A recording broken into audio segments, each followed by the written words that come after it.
Igsuon, karon pagyud nako nahibal-an nga lahi gyud di ay ang Kristo nga gituuhan sa mga Romano Katoliko. Ngano?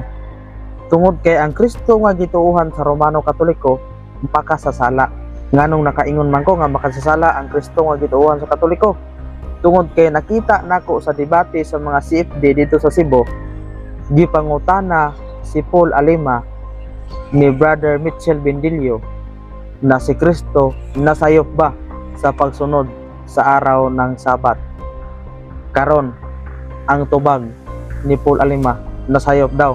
So meaning to say, kinasayop si Kristo, matod ni Paul Alima, makasasala si Kristo para sa ilaha.